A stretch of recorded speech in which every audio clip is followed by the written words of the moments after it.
Wake up, everybody. Welcome into Redacted on this Tuesday. I'm Clayton Morris. I'm Natalie Morris. And it's so glad to be here with all of you guys on this Tuesday. Thank you for allowing us the President's Day off to spend with our families. But a lot of news has happened in the past 24 hours as it relates to peace. You know, we are an anti-war show, and so we've been hoping for peace for a long time in multiple wars, but particularly Ukraine. And it looks like for the first time in years, we are about to see possible peace unless European warmongers and neocons in Washington get in the way of that. So we're going to look at the very latest on the peace talks. Which they are desperately trying to do. The propaganda has been ratcheted up to 2022 level. And I'm going to say it's pissing me off. I've been getting into a lot of fights on X. I should not do this. Tell me in the audience not to do this, please. Don't get in fights on X. It's worthless. I can't help it. I'm going to have to sit on my hands. Because you're literally arguing against people who want war. And want more people to die. Right. And who believe stupid propaganda, for instance, about the annexation of Crimea. So, okay, I will stop doing that. We have productive conversations to have here on Redacted. Yes. We're also going to talk about why European leaders are freaking out about, oh my God, what are we going to do without the United States? The United States has led us into war and economic destruction. We have now gone all in on that. What do? We have to replace ourselves or admit we were liars. How are we going to do that? Send troops to Ukraine, and that's what the UK would like to do. Send troops to Ukraine. Are Europeans ready to go and die in Ukraine for this massive boondoggle? We'll talk about that. We're also going to talk about a couple of angles on what Elon Musk and Doge are doing right now, because they're actively trying to discredit Elon Musk, trying to stop him from looking into our Social Security fraud that's been happening. In addition to which, they're saying this is a constitutional crisis, but might the real constitutional crisis be all of those judges which are now trying to stop Doge, trying to stop the Trump administration? So we're going to speak to a constitutional expert, a lawyer, a little bit later in the show. So we'll get to all of that today. We got a very busy show for you on this Tuesday. But first, hey, our friends at Moomoo are back. I know you guys have been waiting for our friends at Moomoo because you want to get 30 free stocks right now. Get up to 30 free stocks. A big thanks to Moomoo for sponsoring our channel, a trading app available for users in the United States, Canada, and Australia. And in today's market, if you're not staying ahead, you're already falling behind with recent elections, shaping policies, a rise of sectors like crypto, AI, ETFs, all of it. The tools are built right into Moomoo so you can make smart decisions on your trading. It should be your go-to platform because, let's face it, you need something better than what we've had right now. First up, zero commission trades, zero equity option contract fees. Yep, you heard that right. Why pay fees when you don't have to? Simple, no nonsense, no surprise charges.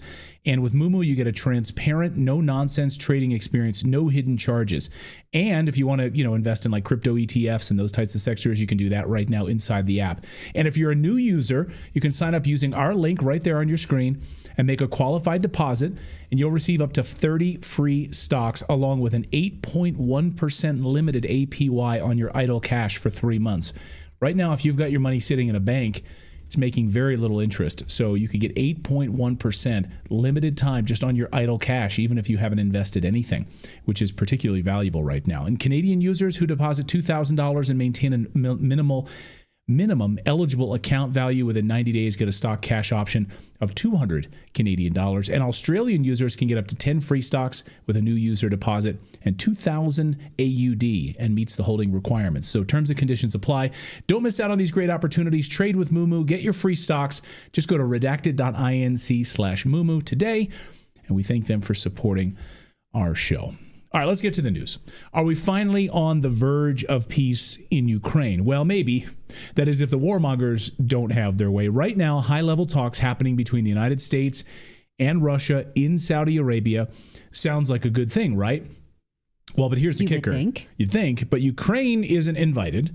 Europe isn't invited, and that's making a lot of people very nervous, including Erdogan of Turkey, who says he wants a full return of Ukraine's territory.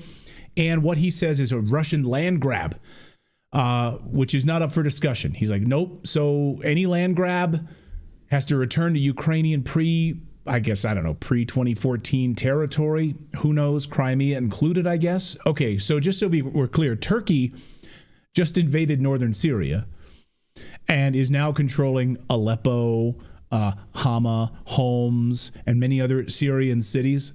So hypocrite much? Okay. Anyway, here's the meeting, and you can see Marco Rubio here sitting at the table, and you've got members of the Saudi delegation there as well as Sergei Lavrov of Russia. I mean, it's unbelievable that this wasn't allowed to happen over the past few years. No one from the Biden administration called, no discussions at all. Oh, no, but I will remind you that the Biden administration went to peace talks facilitated by Zelensky that excluded Russia. So the people who are super nervous right now that Ukraine was not involved in these peace talks, they were totally fine when Russia was excluded, even in Switzerland, right. Several times over the last couple of years. Those people seem to be very inconsistent about that. Also, I just couldn't help but wonder that Marco Rubio sitting there, I wonder if he floated his idea with Sergei Lavrov that the Russians blew up the Nord Stream pipeline. Which is something he said before. He has gone on record saying that. He looks very nervous as he sits there with these Russian officials, that I hope they don't bring up that bullshit that I said on CNN. I was just saying it on TV. I mean, Marco Rubio, again, we've been very critical of Marco Rubio here on the show. He's been, it seemed like he teamed up with Victoria Nuland, pushing, discussions about the biolabs in Ukraine, the Nord Stream pipeline boondoggle. He's openly been, pushing for war with Iran. Now it seems like he's like a peacemaker. So, okay, is he really doing the bidding of President Trump? We hope so. We hope he's not undermining him, and hopefully that he's carrying the pail for Donald Trump, who wants peace right now. So he now is openly, and Rubio is now openly advocating for a U.S.-Russia partnership. Something that Bill Clinton scuttled many, many years ago when he decided to push NATO right up to the wall of Russia, saying America needs to take advantage of the incredible opportunity to work with Putin geopolitically, economically, and on issues of common interest. Listen to Rubio. But ultimately, the Russian side will be indispensable to this effort, and so that process will begin. And then the third is, together with those other two, is beginning to engage in identifying the extraordinary opportunities that exist should this conflict come to a acceptable end, the credible opportunities that exist to partner with the Russians geopolitically on issues of common interest, and frankly economically on issues that hopefully will be good for the world and will also improve our relations in the long term between. Wow. What? Now, many are reporting that Zelensky has said we don't recognize this. Zelensky is saying he personally no longer feels supported. His feelings are hurt by this. He thought the U.S. was his boy.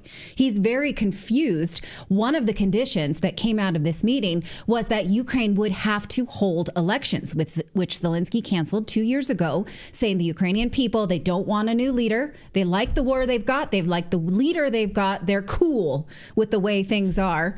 And so now he is absolutely fuming. He was supposed to go to Saudi Arabia himself, but once he realized that he would not be invited to the adults table at the negotiation of peace, he abruptly canceled his trip and said no deal gets done without Ukraine. But how can he continue the war without the money and support of the United States? Now, here we have, at the very least, the Trump administration admitting this war was started by the United States and it needs to be finished by the United States. Zelensky has no power, no money, no troops, and without the United States, he has no support. So what's he going to do? Fight it himself?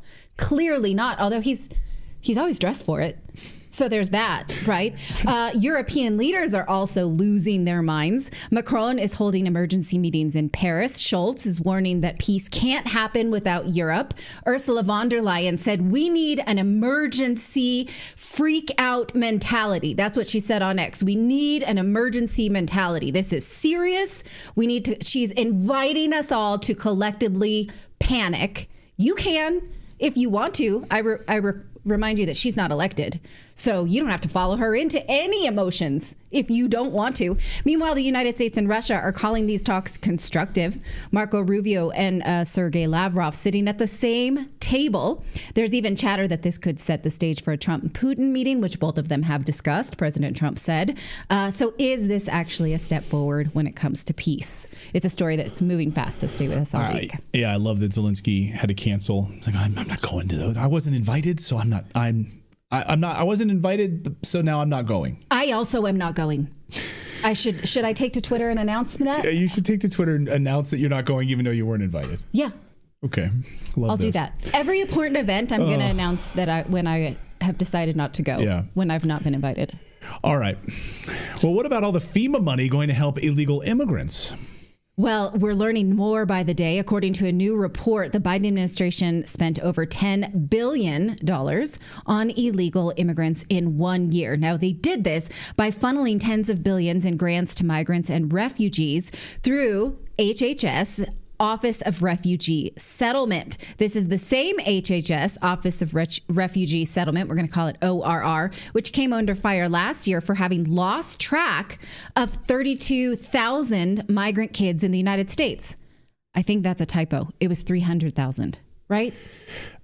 Can you check that for me? Let's check that because my memory serves. It's 300,000. It's total 300, but last year specifically, according this organization, through this resettlement program, according to the New York Post, it was 300. It was 32,000 children, according to the New York Post, last year. Just last year. That's just this organization, yeah. But we also had Department of Homeland Security admitting that they lost 300,000. So right. It's an order of magnitude by a lot more. The truth we know is being suppressed or underestimated.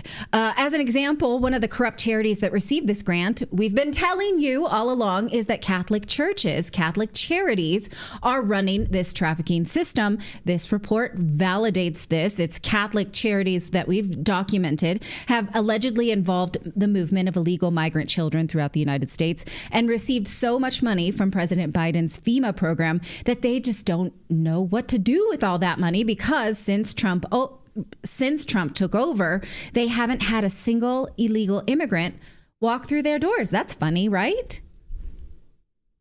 Is this a... Yeah, sorry. So now new information from a Watchdog report shows... Rio Grande Valley says since Trump took office, some days they haven't had any migrants released to them by Border Patrol at the Humanitarian Respite Center in downtown McAllen. And although they have received over $7 million in FEMA funds the last fiscal year, Sister Pimentel says she is not using the money unless she has more people to help. Our numbers are basically almost to zero. You know, we do have 3 families that maybe one day arrive and the next day nobody, and then the next day maybe one family. So it's very uncertain right now. So you would be happy, right, that there's less needy people walking through your door. You mean there's no illegal migrants coming in, and that the money that FEMA has given you, which should be used for Americans, is now not needed? Maybe the $7 million that you just received in the past few days, in the last few days of the Biden administration, can be sent back maybe to FEMA. Here's an idea. I mean, you're literally being, given these billions of dollars in grants to facilitate the lives of illegal immigrants in the United States. And you look at the redundancy here, right? Because we have FEMA, which should be focusing on emergencies for Americans. We have the Department of Health and Human Services, which should be focusing on health and human services of Americans. We also have the Department of Homeland Security, which separately was using American taxpayer dollars to fund illegal immigrants. So it's not just double dipping, it's triple dipping.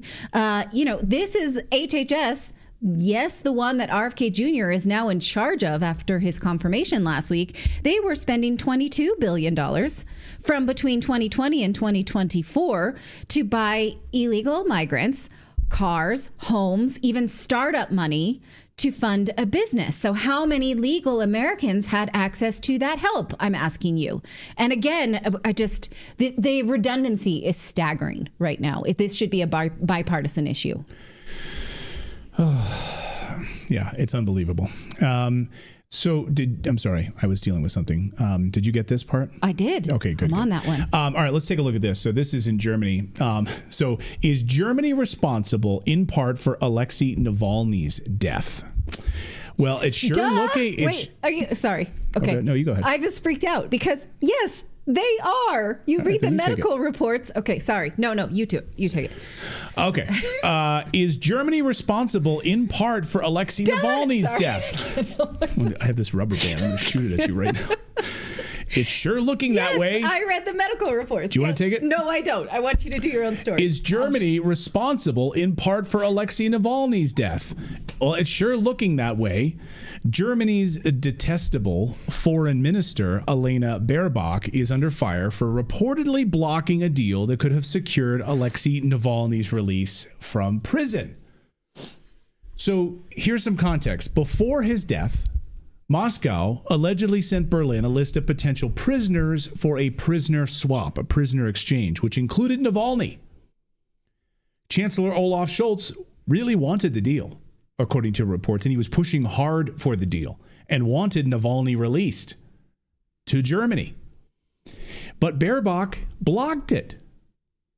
And why, you might ask? Why was Navalny more useful to the CIA by being, was Navalny more useful to the CIA by being in prison up in the Arctic Circle in Russia than he would have been as, being released? It was much more likely that he'd be used as a martyr in that regard, correct? So Baerbock blocked the prisoner swap and was dragging her feet. And by the time a decision was finally made, Navalny was already dead. He had a lot of ailments, of course, over the years. His official death autopsy showed a combination of diseases, including hypertension, pancreatitis, leading to a fatal heart arrhythmia. These ailments were well documented long before he committed fraud and went to prison. So all of this happened 1 year ago, and Navalny's family asking questions now, as they should be. But here's the thing. Despite the way the Western media portrayed him, Navalny was never some massive political threat to Putin in Russia. In fact, in Russia, he barely had any support. Almost no votes. Most Russians didn't even know who he was or even classify him as anything other than a corrupt business person who committed fraud and embezzlement involving a timber company as just one of his crimes. But that didn't stop the CIA and Western governments, of course, trying to prop up the guy. And as a so-called opposition leader, he wasn't an opposition leader at all. And let's not forget the infamous fake poisoning story that claimed that Putin tried to assassinate Navalny with Novichok. And the whole bogus story was pushed hard by the Western intelligence and media, yet it's been widely debunked, as we've debunked it here on the show. He was flown to Germany with the approval of Vladimir Putin for him to be treated, even though nobody around him wore hazmat suits. And these doctors had redacted reports about his medical care in Germany. So, yes, that's another reason why I blame them for Navalny. But yes. Go ahead.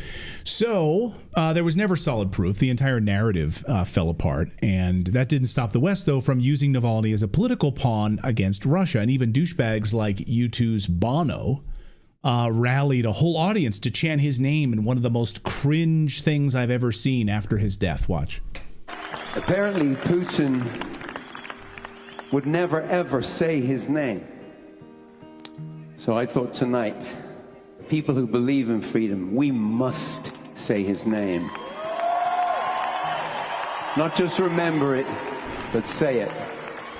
Alexei Navalny. Alexei Navalny. Alexei Navalny. Yeah, he also liked Nazis, Alexei Navalny. He also was free to leave his own country, even though he was convicted of fraud. So I like freedom, too. Alexei Navalny had a lot of it. He broke his own parole. So Bono has just squandered the image of him as a, I want to say, erudite world spokesperson. So screw that guy. All right. Coming up, we're going to talk about the Russian peace negotiation, excluding Zelensky. We're going to talk about Germany and the rest of Europe losing their mind because they thought they were being led to war. They don't understand the word peace or freedom at all. Before we do that, we want to remind you that Redacted is brought to you by HelloFresh, because if you have busy weekdays and you need a way to feed your family, HelloFresh is a great way to make sure that you get fresh dinners on the table, home cooked meals with your family without having to do all of the drudgery of meal planning, shopping, all of that. So you go to HelloFresh and you tell them what your family likes to eat, whether it's vegetarian or high protein or keto or what have you, and they will send you meals for the week, plus all the ingredients that you need to execute those meals, plus instructions cards. And in fact, the instruction cards are idiot proof. Our kids can do them, and they are 8, 12, and 14. Easy for the whole family. Plus, again, you get dinner on the table for those busy weekdays. For instance, in our house, we do the show, then we have dance, and we have basketball, and we have all of that stuff. You know what this is like. You have practice so either you're eating at 4 or 9 p.m. So you need a way to get that on the table. So you can check out HelloFresh by going to HelloFresh.com/HelloFreshPodcast. Is that the right URL? We'll double check that, and you'll get 10 free meals. So again, you go to HelloFresh.com/HelloFreshPodcast. I believe when you go to that URL, you'll have an opportunity to tell them which podcast sent you. You should let them know that it was redacted, and let them know that you're so glad you found them. So again, use the URL on the screen, get 10 free meals. And that's the one they told us to use. So yeah, that's the one they'll get. All right. Well, there's been a lot of criticism from neocons and liberals who don't like Marco Rubio talking to the Russians, trying to bring about peace talks without including the corrupt troll named Zelensky. As friend of the show, journalist Rachel Blevins posted this morning, I love how the media has gone full how dare the U.S. and Russia talk to each other about Ukraine without inviting Kiev. When 8 months ago, the West held a summit in Switzerland where they invited everyone except Russia and acted like they were going to solve the Ukraine war.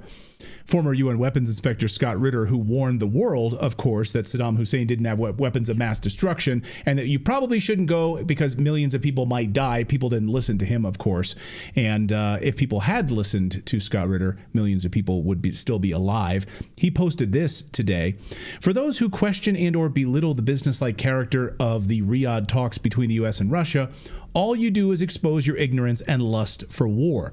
Business between partners can only take place in an atmosphere of stability. Well, the deep state doesn't love Scott Ritter. They've tried to destroy him many times. And now it seems like the deep state is grasping at all kinds of straws to keep this war going. And the former UN Weapons Inspector Scott Ritter joins us now to talk about these peace talks. Scott, welcome to the show. Good to see you again. Well, thank you very much for having me. So what do you make of first of all, the Trump piece of this? We can all get excited about these negotiations going forward, but it seems like the deep state and even vocal members of the Senate, like Lindsey Graham and others, and European leaders are doing their level best to scuttle these peace talks. Where do things stand in your mind right now?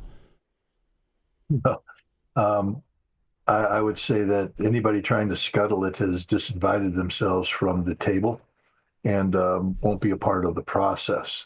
Lindsey Graham is as irrelevant as the day is long. And Congress isn't being asked because Congress doesn't matter.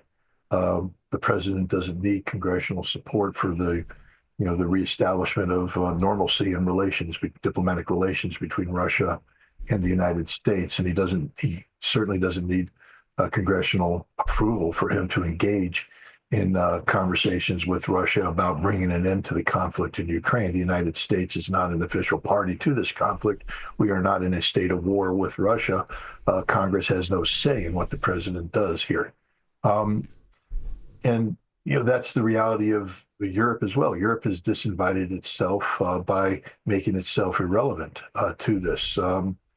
It's curious how Europe used the United States as a backstop for years to create this very forward-leaning posture that was 100% predicated on America's willingness to be the backstop. But now when the United States has said that that's no longer the role they want to play, Europe is befuddled and confused, and they don't know what to do. And Zelensky is not only irrelevant, but he's illegitimate.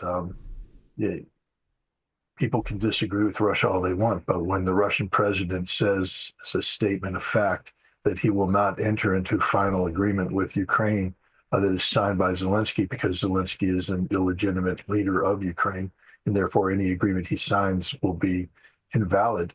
You cannot be dismissive of that. There's no amount of persuasion that you can make to get Russia to back away from that argument, because it is a legally correct argument. And I think Trump recognizes that, because it appears that one of the conditions for the finality of peace will be elections in Ukraine to elect a legitimate leader. Now, Zelensky can throw his hat into the ring. I think both Putin and Trump have a low degree of confidence in Zelensky's ability to be reelected. And they're hopeful that whatever new leadership emerges in Ukraine will be the kind of leadership that is more in agreement with bringing an end to this conflict than sustaining this conflict. Now, the way that Zelensky is behaving reminds me very much of when I was in the 4th grade and told my mom I was running away. And then I got about a block away and realized I had no food or money.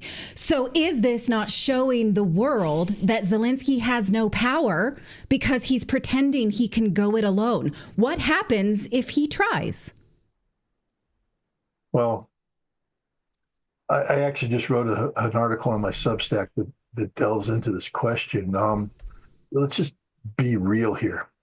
Zelensky was a comedian turned actor who had a very successful run in a TV series called Servant of the People, where he played an everyman, a teacher who became president of Ukraine. It now appears that this TV program was itself a political operation run by oligarchs together with Western supporters to turn Zelensky into a figure that could be seen by the Ukrainian people as presidential, given the vacuum of leadership that existed.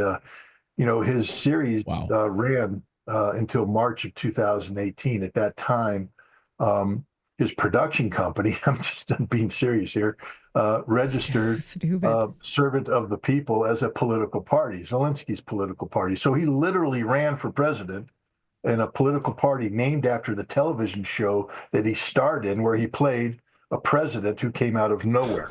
And that's then amazing. Once he became president, his job was to read from a script written by others. And it got him in trouble in Ukraine because he was not up to the task. Actually, on the eve of the Russian special military operation, Zelensky was one of the most unpopular presidents imaginable. His popularity had collapsed. But then the war came, and a new team of producers and scriptwriters came in and took over the Zelensky show and turned him into a Winston Churchill type figure, the hero of democracy. And they used the war as a background to create this drama, this action-based drama that they sold to the American people, to the Europeans, as a vehicle to bring down Russia. And Zelensky's been reading from a script ever since. But as I say in my article, the production money's run out. The producers have found other shows to produce. The popularity of the show has waned, and it's time to bring an end to this drama. Zelensky's an actor, though, who believes he is the part that he is playing.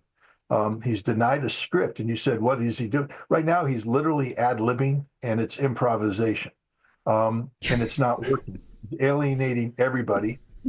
He's humiliating himself, and he's guaranteeing that whatever outcome there will be for Zelensky will be tragic. I don't think he will survive the coming weeks and months. This is a man who is on a downward spiral. I normally, and you know this, Clayton, I've been on your show many times, and I have almost never mentioned Zelensky's drug use. His drug abuse, his addiction to most likely cocaine, but maybe some other substances as well, was on full display in Munich. The man was literally in near overdose fashion as he's being interviewed on multiple occasions. This is a sign of impending tragedy. This is a man whose life is out of control, and it's only going to get worse for him. And I'm concerned, only because he's a human being, that the solution for him is going to be the 75-cent solution that somebody's going to apply to the back of his head in the form of the cost of a 9mm bullet. He is a problem for everybody. He solves no problems. He's not a solution anymore. He's an impediment. And I don't think in his current mental state that he can recognize the absolute necessity of him fleeing Ukraine and seeking shelter in a safe port. And if he continues to do Which would be where? What country would take him? A European country? It used to be the United States until he sent drones up against an American-owned oil pipeline yesterday. And now he's insulting the President of the United States. I mean, there are many presidents that you might be able to insult and get away with it. Donald Trump is the president with the thinnest skin imaginable. And Zelensky now is saying things about Trump that are insulting, saying things about America that are insulting, and this isn't going to play well in the Trump administration and Trump world. He may try to flee to Israel. He may try to flee to France. He may try to flee to European destinations unknown. But I think he's not going to be given that that opportunity. He literally is a man who has been at the head of one of the most corrupt regimes in modern history, who has participated in the corruption of Europe and the United States. He literally knows where all the bodies are buried, figuratively and otherwise. And his continued existence would be a threat to too many people. So I'm afraid that he has sentenced himself to death. Yeah, maybe Emmanuel Macron and his husband would welcome him to Paris. It'd be interesting there. Scott, we'll get you out of here on this. You saw Erdogan today saying no Russian land grab, any discussions of peace that don't involve Russia stepping back and handing back over what was Eastern Ukraine, the area that carried out a genocide since 2014 against ethnic Russians. And it's pretty rich for Erdogan to say this, given his proclivities right now in Syria. But anyway, where do you see, and Keir Starmer talking about sending troops to Ukraine, where do you think Europe is going to be in this negotiation? Not at the table at all? I think, first of all, with Erdogan, he needs to be very careful. Whatever leverage he thought he held over Russia in terms of, for instance, facilitating the continued sale of Russian gas to Europe through Turk Stream, et cetera, is about to disappear with the normalization of relations between the United States and Russia. Turkey will lose virtually every aspect of the geopolitical and economic influence that it had on Russia, where Russia would have to tolerate nonsense such as what Erdogan has said about Ukraine. Turkey is not a party to this conflict. Turkey can't move the needle one way or another here. And therefore, Turkey is irrelevant. Turkey will not be. Zelensky said that Turkey has to be at the table. Turkey won't be at the table. Turkey won't be part of this discussion. Europe won't be at the table of the main peace discussions, but as I think it was Rubio said today in a press conference, Europe has its own sanctions against Russia that are linked to this conflict, and therefore, for those sanctions to be lifted, Europe will have to sit down with Russia, and those discussions will have to take place. But it's interesting that he didn't link the lifting of European sanctions with the lifting of American sanctions, meaning that he is talking about two totally separate negotiations and creating the probability that the United States will conclude a peace treaty with Russia, independent of whatever agreement Russia eventually, undertakes with Europe.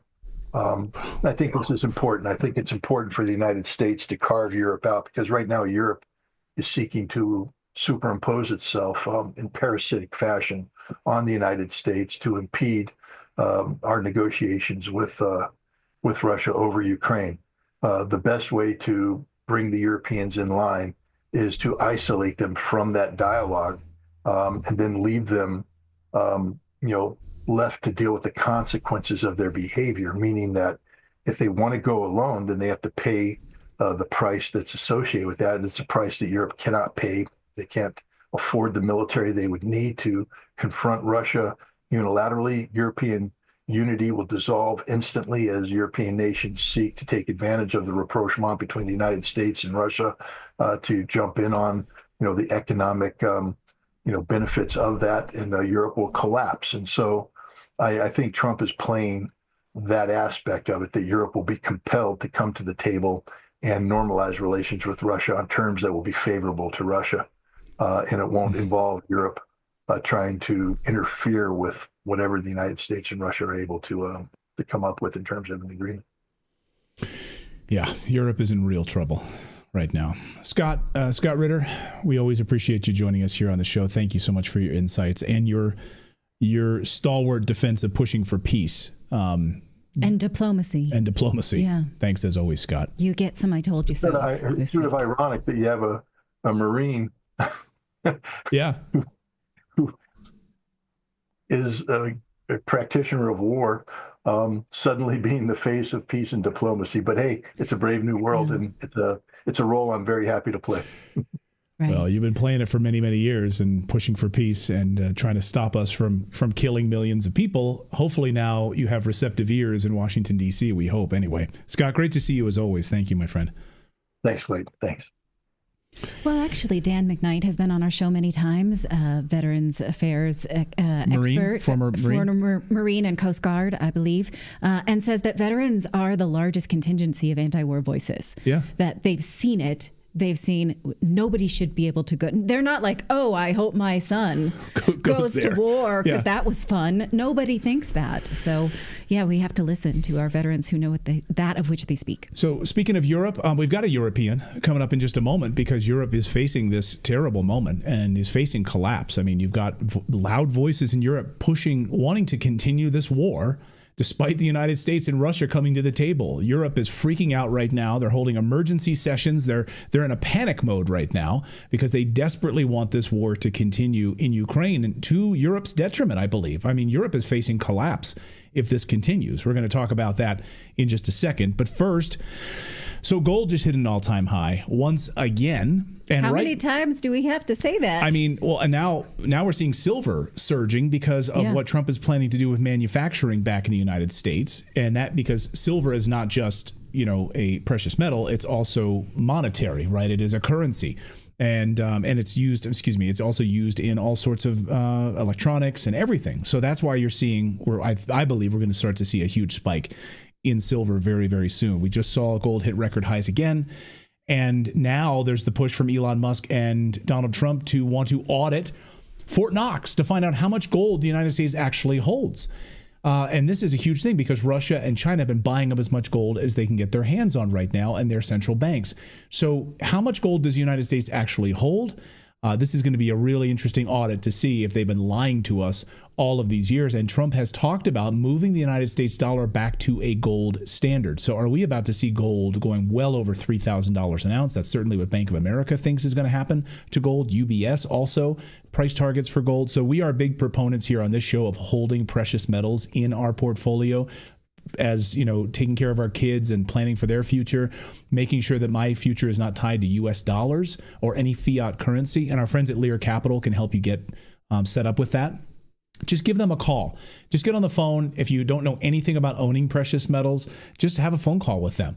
Like my mother-in-law now invests in gold. It's amazing. She actually has gold, sent to her house and all of this, and she's able to secure it or held it offsite in an offsite location under a guarded facility, which you can do too. It's very, very simple. Just call our friends at Lear, 1-800-613-3557 to get your free gold and silver guide, or just go to the website learredacted.com to learn more. But I think if you've got money sitting in your savings account right now, just in US dollars, really seriously consider maybe converting that over to precious metals to protect your family from here on out. Again, learredacted.com is the website, or call their 800 number today. All right. Well, European leaders are freaking out that the United States would no longer lead the charge against war with Russia, and they're worried about their so-called sovereignty. This group of evildoers met on Monday. Ursula von der Leyen saying we need an emergency mindset right now. Here they all are saying, wait, the United States sold us this concept of war. we told our people we were all in on war. What are we going to do now? We have to pretend to still want this war. Can we do it without them?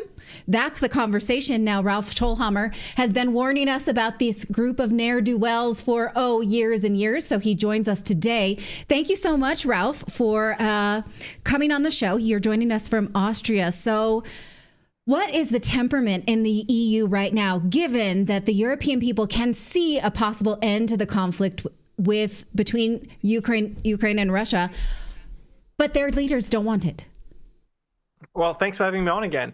So the philosopher Wittgenstein once said that unclear language leads to unclear thinking. And I think this is particularly true in this conflict. What we saw happening over the last couple of years, right? You had this depiction by the media and by also the people you just showed on the picture that say they defend liberal democracy. And everybody who doesn't do what they say must be on the other side. And the other side of liberal democracy is, of course, far-rightism or fascism or whatever they come up with. But in fact, what they are not liberal Democrats, they are liberalism's Democrats. And that's a completely different thing. And this is very important also with the conflict in Ukraine. I would argue, I mean, we can go into the details in a second, but this in many ways is liberalism's first war. It is the first conflict, the first war, as you and your previous guest described so accurately. But what you did not speak about it was that it's particularly the liberal parties or the liberalist parties that are so in favor of it. It's the Greens, it's Keir Starmer, it's Ursula von der Leyen. And if you look at the conservatives or the classical liberals, because honestly, I think that Natalie, Clay, you and I think we're all liberals in the classical sense, right? We don't adhere to liberalism, but I think we adhere to liberal values. None of us here wants to install a totalitarian regime with a Führer on top or a quasi-fascist regime. And that's the interesting thing. We have lost the way in which to debate this conflict, which is that national interests always come first. And whatever one thinks about the outbreak of this conflict, which we can discuss in greater detail, we are now at a situation where the continuation of this conflict is in no one's interest, in no one's national interest in Europe. It's only in interest of said elites that you just showed on this picture who met in Paris, which, by the way, was a huge affront as well, because Emmanuel Macron said he invited the 8 main European countries, basically telling 19 other European countries that they're not part of the club. And now he has to pedal back and say, oh, no, wait, we do another meeting tomorrow where I'm going to invite other European countries, because, of course, those 19 European countries said, who do you think you are, that you can tell us who the main European countries are? It's like seeing your friends go out on Facebook and you're like, why wasn't I invited? That kind of hurts my feelings. Oh, you're in the next round. Don't worry. Not the first round. Dinner though. With my main friends. Yeah. When you look at these Brussels elites and these people, these unelected globalists who are sort of driving Europe into the ground, I mean, what are the people of Europe? Are they aware? I know they're fed an enormous amount of media propaganda. We hear from European viewers all the time that tell us, our media is filled with propaganda. They're pushing this war in Ukraine. As soon as the war broke out, there was Ukrainian flags flown all over the cities. They were papered all over the London subway. Millions of dollars spent on the propaganda machine to push Europe in further into this war against Russia. What are the European people saying as they watch their energy costs skyrocket, their manufacturing collapse? What are they saying? Well, I think one major problem for European people, from Portugal to Poland in a sense, although there are differences, right? If you look at support for the war in Ukraine, it's different in Poland than it is in Hungary. It's different in Germany than it is in Austria. So there are differences there. But of course, the biggest problem is that it's very hard to find the right language. People know in their gut what's going on, but one of the brilliant things that the left has done in the past is that they made their position the so-called rational moderate position. So whatever the people you just described, Clay, whatever they said that's the moderate, that's the rational position. It's my favorite Angela Merkel quote, there is no alternative. And by doing so, they immediately blackmailed or basically ostracized everyone who took a different position. So, and you see this now in all the election campaigns in Europe. You vote for the AfD, what's wrong with you? I said, no, you vote for the Greens. I could ask you the same question. What's wrong with you if you vote for parties that have been at the helm of Europe's demise now for 10 to 15 years? But somehow, even though what these parties did, what these elites did, by representing themselves as the the voices of reason, and having that support in the media makes it sometimes very hard to get an organized opposition. I give you a very concrete example of this. There was an interview by Margaret Brennan with Marco Rubio, where this, I think it's CBS if I'm not mistaken, where she said, but free speech is a problem. If you think about it, that Adolf Hitler and the Holocaust happened because of free speech. This complete insanity is what they are saying. But of course, what they think is, because if it's not liberalism's speech, it must be like fascism. So if you don't go along with the liberalist worldview, right, you must be a fascist. So we have to, I know this sounds tedious, but it's also important to take these terms back, because if they can control the conversation, right, then they always have a certain advantage that needs to be broken. And I think this is where we have to go. I mean, this is what I do, this is what you guys do on your show, to say, listen, there are other voices and they are just as reasonable to listen to, and then we find whatever solution then there might be. Now, something you always point out every time we talk about any one of these leaders individually, if we could just put this picture back up, you quite rightly pointed out that Ursula von der Leyen has lost elections, but been appointed to positions in Germany. Mark Rutte, you nailed that one. You said he was about to fail up when he faced a no confidence vote in the Netherlands and quit. He said when he quit, he would leave politics. He's a liar. Antonio Costa, I cannot believe. Yeah, look at him sitting there. Right. What the heck is that guy doing there? He just resigned in shame over a scandal in Portugal, and now has a seat at this warmongers table. Keir Starmer, what the hell is he doing there? Britain left the EU. It's incredibly frustrating to watch this. We have residency in Europe and think, I didn't have any say in those people dragging Europeans into war. But just because I was a resident, no European citizen did either. So can't European citizens see that they don't have a choice of what these people who fail up do? No, the story is even funnier than that, or more frustrating, if you will. Mark Rutte was there in 2011, if I'm not mistaken, when Nord Stream 1 was opened.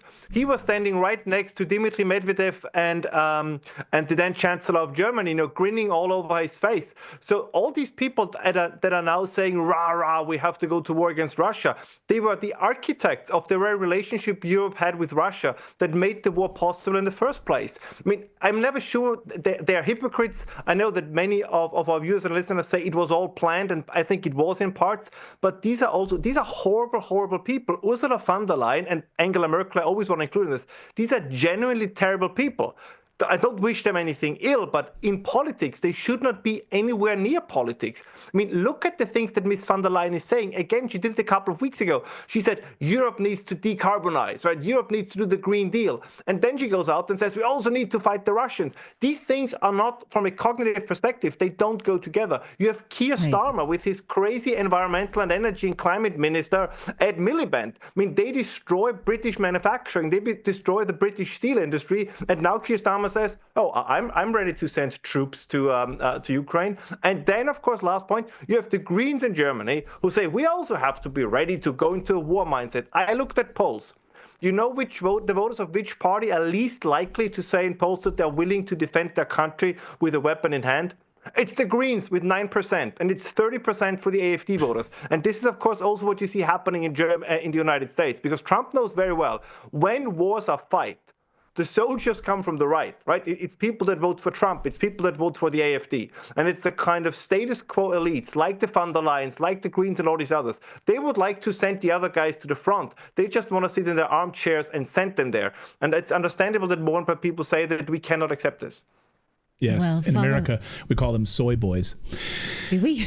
Well, I call them that. Okay. Ralph Schulhammer, always great to see you, and host of Hammer Time, an amazing academic researcher and political thinker in Austria. Thank you so much, Ralph, for being a voice of reason in Europe right now. Thank you, Ralph. Great to see you. Thank you. All right. We've got more news coming up here, but I just co-authored a report on Europe, and if you want to understand where Trump sits right now with these European globalist elites, you've got to read this, because he is basically basically pushing this tough love war and these messages to the EU elites right now. So you can go download this free report. Like, what is the plan that Trump has for Europe? And it's a really interesting look and a deep dive into this plan right now. As you're watching it unfold, just go to redacted.inc/Europe, redacted.inc/Europe to grab Trump's love war right now, his special message to the European elites. So check that out. Hey, but coming up here in a second, we're going to talk about Elon Musk and Social Security and the amount of fraud that's just been uncovered in the Social Security Department and why the head of the Social Security Department just decided to resign. Oh, we'll talk about that in a second. But first, we want to remind you that Redacted is brought to you by American Financing because interest rates are going down according to the Federal Reserve, but mortgages are still really expensive. And you know that loan rates are high. So that makes the economy high. We just had a consumer report come out showing 3% inflation in January. It's tough out there, right? So if you are putting your monthly expenses on a credit card and increasing your liabilities, getting yourself more into debt, well, then you need to learn what wealthy people do to avoid that, which is leverage their assets. If you own a home, you have an asset. Most likely you have some equity that can free you of that monkey on your back. This is something that you can just decide, I'm going to learn because I have this equity doing nothing for me and I'm getting into debt more and more every day. Can I free myself of that burden? They can teach you at American Financing. If you go to americanfinancing.net/redacted, you could save yourself $800 a month in your monthly expenses and relieve yourself of 2 mortgage payments. So either call them 866-890-8434 or visit americanfinancing.net/redacted. Well, the left is melting down over Elon Musk's Doge looking into Social Security fraud. Liberals really do not want you to see all of the fraud that's hidden there, all of the waste and abuse. Overnight, we got word that the head of the Social Security Department has resigned, I guess in protest. Bye-bye. Good riddance. We now know that a huge percentage of the Social Security checks were being sent to people who are 150 years old. I personally never have met a person that is 150 years old before. So people born in 1875 are still alive? I may have met a tortoise. A tortoise? I've seen, that old. A tortoise or... Maybe they were collecting Social Security. Perhaps. Maybe a whale. They were in their 20s when Theodore Roosevelt was president. Okay. You're in your 20s when Theodore Roosevelt was president. Sure, okay. So let's give you some context here. Elon posted this showing the age ranges of people receiving Social Security checks. Look at this. Just take a look at your screen. How many millions of them are over 100 years old? And I love the age range of 140 to 149 years old. 3 million Americans still receiving Social Security checks. And even look at the chart below. This even goes lower than that. There's one person that's 360 years old that's still receiving a Social Security check in the United States. Dan Geltrude is America's accountant. He's author of Positive Financial Karma. He's been looking into this and joins us now. Dan, I can't wrap my head around, first of all, why do you think liberals are so upset about learning this? What would make you upset to learn this? Well, they shouldn't be. Let's start with that. But they are. So the question is, well, why are they upset? Well, they must feel that their hands are dirty. Why else would you try to block someone or block a team of competent professionals coming in to audit what's going on with, by the way, our money? That's our money, right? It's not the government's money. It's our money. And they've been, meaning the government, very poor stewards. Now, here's how I'm looking at this. Forget about who's doing the work. Forget about who's behind all this, because I'm going to tell you something. This problem with Social Security, this didn't start in the last 4 years. This has been going on for years and years and years. So I'm going to tell you right now, members of both parties are responsible for why, we'll call it, this incredible incompetence of government. Certainly fraud would come to mind as well, because how could these numbers be where we're making payments to millions of people, more than 20 million people that are older than 100 years old. So there's plenty of blame to go around that way. But you would think that everyone could come together here and say, all right, we had a problem. We have a problem. It's been happening for a long time, and both parties had a hand in it, but now we're going to fix it. What's wrong with that? Nothing is the answer. Right. Well, something that Democrats have sort of pushed back against is that Social Security is insolvent. This is something the Republicans have been screaming about for decades, and Democrats don't seem that worried about it, even though they do court retired voters. So how can those two messages both be true? Right. Well, they can't be, right? So either you want to fix this problem, right? Because based upon what Doge is uncovering here, maybe Social Security is not insolvent. Certainly, right, that's my thought too. Let's see the real numbers. Right. Yeah. The numbers I've seen thrown around here in terms of bogus Social Security payments being made are in the vicinity of $500 billion. Well, if you cut that out, it seems to me that you could start to make up a lot of ground related to Social Security, right, and keeping that solvent. And beyond that, Social Security is just one piece of the incompetence, and I'm going to keep using the word incompetence, and that's actually a compliment compared to they're all stealing from the government. So this incompetence, which to me is throughout the federal government. So he's scratching the surface here. Every place he goes, it's billions of dollars that are being wasted. How could this be? Well, how could it be? Because it's not their money. Well, as an accountant, this seems like very basic spreadsheet math, because very quickly Elon Musk said they weren't even deduplicating, as you and I talked about before. They weren't even deduplicating Social Security numbers. So you have multiple versions of the same Social Security number, and many of them going to the same address. So all of this fraud would have been easily remedied if they had at least a somewhat non-incompetent accountant running the show. But it seems like it was intentional from both parties, to your point, both Democrats and Republicans. And finally, Republicans under President Trump said, we've had enough. We're done with this now, and we're putting our foot down on this incompetence.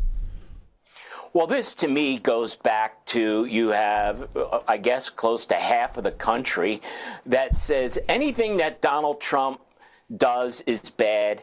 Any idea he has is bad, and they're never going to see it any differently because of the person. So we have to go beyond this. Does it matter whose idea it is? How could the country not come together and say, wasting taxpayer dollars is bad? I don't care who says it, but here's the difference. Donald Trump is actually doing something about it. You could go back to all the presidents in our lifetime have talked about they're going to clean things up and all the money that's wasted, and it goes on and on. Now, finally, somebody is doing something about it, and people are yelling and screaming that this is a terrible thing. If Joe Biden was doing this, it would be a good idea in spite of Joe Biden. There's no difference. An idea is an idea. Well, Calvin Coolidge was a small government conservative. He actually tried to shrink the government, but didn't get very far because then Roosevelt got in and bloated it up. So you made the point that everybody should want to see waste eliminated, but that's not the media message right now. Over the weekend, 60 Minutes, in their defense of U.S. aid, said it's just a little bit of the budget. It's just a little bit wasteful. They're only doing a little bit of this, that the American people don't. So what do you make of that argument, that anything that's cut was just a little bit wasteful? I mean, those things obviously accumulate. We see the Doge clock in how much they're saving. Right. I don't think that there's any little bit here. I think that you have to look at everything across the federal government. Every single department, my guess is, has similar problems. So when you start to add all this up, it becomes real dollars. Now, everybody's, who's happy with the amount of taxes they're paying? I don't care how much you make or how much you pay. Everybody believes it's too much, right? Yet we have $36 trillion and counting of debt. So think about that. With all the taxes we pay, we're still way outspending what we could collect. There's only one way to go here to fix this financial mess. That's to cut spending. And the place to start is to figure out where the waste is. Once you do that, that's recovery. Right. Oh, I would love it. I hope they go through every one of these departments. We're doing Fort Knox next. We're going to hopefully looking at the SEC. I mean, it's just taking a rake to this stuff right now. Dan, great to see you. Dan is the author of the great book. You need to check it out, which is called Positive Financial Karma. Dan, great to see you as always. Thanks for joining us. I appreciate it. Thank you. Thanks, Dan. All right, we've got more news to get to here on your Tuesday. Democrats right now are really pushing this idea that Elon Musk wants to go through your bank accounts and look at all your personal data. Elon has said that's ridiculous, and they're calling it a constitutional crisis. But the real constitutional crisis might in fact be that all of these activist judges are trying to shut down what President Trump is trying to do at Doge and through these different departments. Do these activist judges? That might be the actual constitutional crisis. We're going to talk Elon Musk about today that. said, I had access to all your personal data when I ran PayPal. I already had that. Yeah. So if I wanted that, I could have done that, cool and he didn't. With that. Yeah, exactly. All right, but first, we want to tell you about our friends at Bunker Life because it's the world's #1 app for keeping your most important information at your fingertips. With Bunker, you get password management. You can store and keep track of passwords you might use frequently, like Amazon or Netflix. But think of it, if you were gone tomorrow, would your family have access to the most important accounts you log into? Your bank accounts, your 401k, your finances, life insurance, anything that you can't afford to lose. Well, get rid of that notebook or that Excel file that you keep your passwords in and start using Bunker. Okay, they have cloud file storage, and you can add files like cherished family photos, which is great. Like, I've got a whole bunch of old photos from like the 1800s of family members and stuff.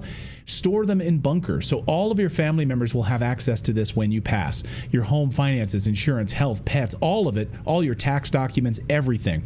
They even have notes. You can just take some notes in there as well. It's all secure, privately encrypted, because that's what Bunker was built for. Download Bunker on the App Store or the Google Play Store today. Use the code Redacted for 25% off, making it just $8.99 per year. So visit bunker.life today and use the code Redacted to get 25% off. Well, a judge has just rejected the Attorney General's request to block Doge from accessing government data. 14 states' attorneys general have grouped together in order to stop Elon Musk's. He's only the one in court, and a judge says, actually, no, doesn't seem like you have the right to do that. So he can proceed with the things that President Trump has asked him to do. But liberals continue to melt down, trying to say we're in a constitutional crisis because of Elon Musk, that he's going to take your bank accounts. He's looking at your personal data, to which he said, we're not looking at that. We're just looking at Social Security information. He also reminded people that he had access to a lot of people's data at PayPal, and people still trust PayPal with their information. He could have been looking at that stuff then. But that's not stopping CNN from saying this is a constitutional crisis. Watch Stephen Miller tell CNN, actually, this is just how the government works. Chief of Staff for Policy. Stephen, thank you so much for taking time for us. So who is in charge of Doge? The President of the United States. He's the administrator of Doge? No, the Doge is what was formerly U.S. Digital Services. It's an agency of the federal government that reports into the office of the Executive Office of the President, which reports to the President of the United States. Okay. The way that Article 2 works is the President wins an election, and then he appoints staff, including myself, including Mike Waltz, including Susie Wiles, including Elon Musk, and those staff report to him. Okay, well aware. Well aware. Are you, though? Are you? Maybe you would have asked a different question. Because I like the lesson. Right. So the real constitutional crisis may be whether or not liberals can go judge shopping and abuse the court system in order to stop what the president has been elected to do. Mike Yoder is a constitutional attorney, and he's the founder of Citizen AG. He joins us now. Thank you so much for joining us. What do you make of the fact that, number one, a federal judge has just ruled against these attorneys and allowed DOJ to go forward, but the fact that they're going to continue to do this? Does it benefit us all for the court system to just let this play out? Thank you for joining us. And I'm sorry, that's a two-part question. Not a problem. Thanks for having me on. I think the courts are just doing their job here. I mean, Judge Chutkan, I've had the pleasure of being before her numerous times in D.C., both when she was at the Superior Court and then as well as in federal court. And this was a pretty straightforward order in the sense of from the legal landscape, because they were seeking what's called a temporary restraining order. So a lot of people know that term in the context of, domestic violence or things of that sort. But in a civil case dealing with government, it's an extraordinary remedy that you have to show an imminent harm and the substantial likelihood of actually being successful with the case. And that was clearly something that they weren't able to do here. And the one thing I will say and concede is that I agree there is a constitutional crisis, and that crisis is the fact that no one's actually read it. Because if people had a knowledge of what our Constitution says, we would not be in this position, including the litigators behind that. Article 2, Section 3 clearly sets forth the take care clause, which says that the president has the obligation and duty to take care that the laws be faithfully executed. And that's exactly what President Trump is doing. Well, you know what liberals are saying, especially in New York. They're saying this is a historic power grab by the president, that he's wanting to go through all of your personal documents, your information, wants to go through your personal treasury information, your Social Security information, and all of these things. And even if that were true, I mean, is that illegal? It goes back to 1838 when the court held in Kendall v. United States ex rel Stokes. It's a Supreme Court decision where they said that the president has the authority within the executive to ensure government officials comply with the law.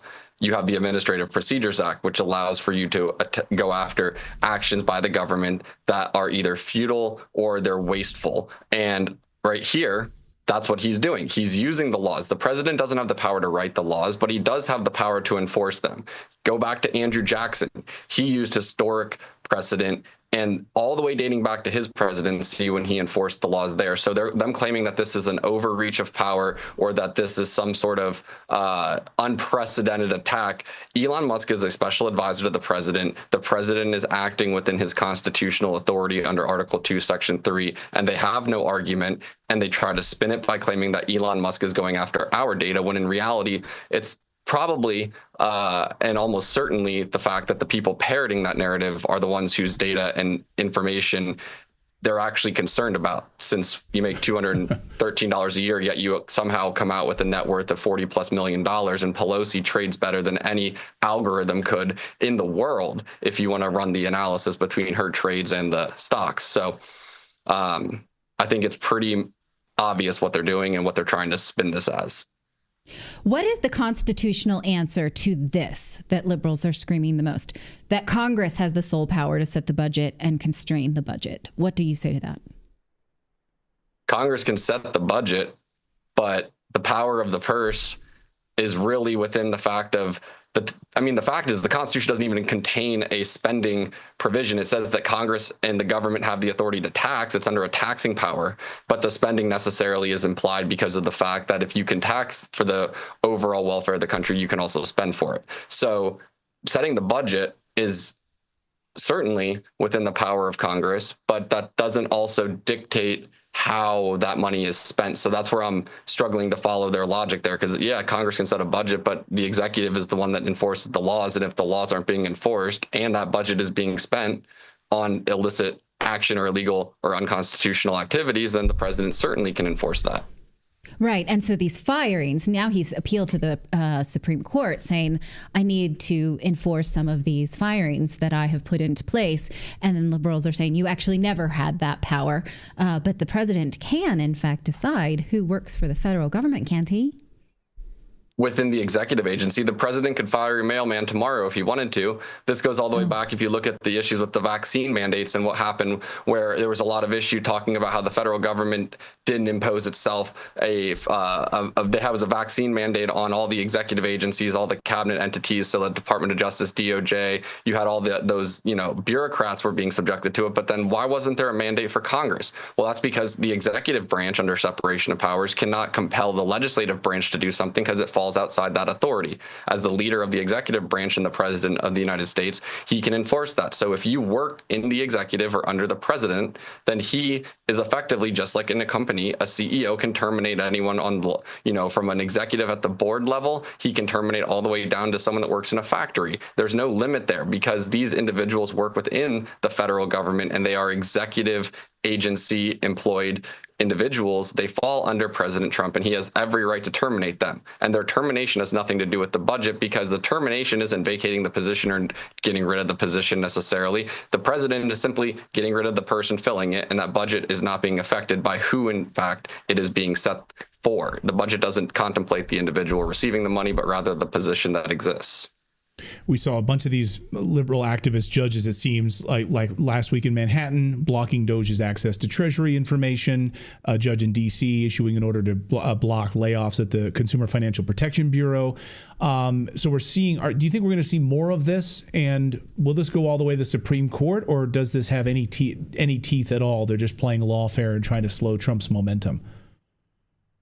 I think that it could get to the Supreme Court on certain cases. I mean, people have to keep in mind, not every case can go all the way to the Supreme Court. It has to deal with federal law as the first and foremost issue, which most of these, of course, are dealing exclusively with the federal law here. But then the Supreme Court only hears about 300 cases a year at most. And think about that. That's almost an opinion a day on serious nationwide precedent that has massive waves. And there's over 10,000 applications. So I'm sure that the Supreme Court will take up a few of these cases. But the bottom line is the fact that these judges that get confirmed, 93% of federal judges are Democratic donors, or they have a history with the Democratic Party. The judiciary, I have no issue if someone wants to be an activist, but just get rid of the robe and run for office and become a member of Congress or your state's legislature and stop being part of the judiciary to write laws from the bench. That's the solution. Right. And I think that maybe we should audit the judiciary as well.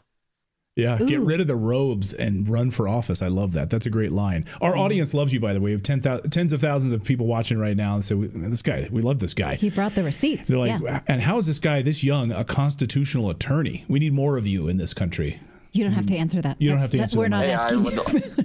I'm happy to take anyone that wants to help because there is very far and few of us that are on this side of the aisle fighting. I started young and I've just sued the government every day since I got my license. So. Wow. Speaking of suing the government, though, because now the government is suing on behalf of several states, and these AGs are appointed elected officials. They're elected. And so they're wasting their taxpayer dollars by going after the Trump administration because they think that's what their electorate wants. Do they not see how wasteful this is, do you think? I mean, I guess that really comes down to what does the electorate want, and reasonable minds can differ. And I think that if there is a state overwhelmingly that believes that these policies are unconstitutional, then that AG would necessarily have a duty to, act on behalf of the constituents.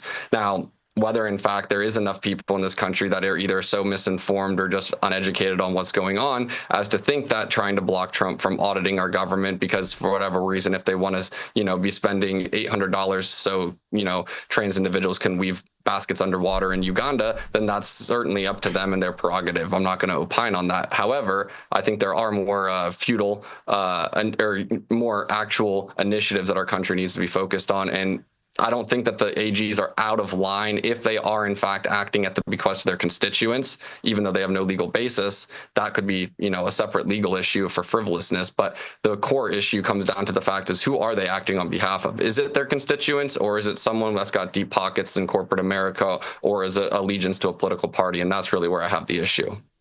Bam. Yeah, that's the issue. You're right.